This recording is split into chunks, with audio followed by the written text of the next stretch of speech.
আমি জামাতকে বলবো, আপনাদের জন্য সুবর্ণ সুযোগ চলে আসছে। আগামীকাল নির্বাচন হবে না, হক্কানি ওলামায়ে কেরামের সাথে আপনাদের যে মতপার্থক্য আছে বসে সমাধান করেন। চমৎকার সুযোগ, চমৎকার সুযোগ। দেখেন, নৈতিক ও আদর্শ না থাকলে সাময়িক থাকে না। বিএনপি সাথে আপনাদের চরম দোস্ত ছিল, একই সাথে আন্দোলন সংগ্রাম করেছেন। এই আদর্শ নৈতিক বীর না থাকার কারণে উভয় তো আপনার ভিন্ন হয়ে গেছে।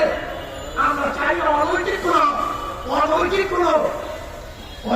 কোন মানে লোক দেখালো কোন অত্যন্ত চাই না। আমরা চাই টেকসই স্থায়ী যে লক্ষ্য হাজার কোনদিন ভাঙবে না।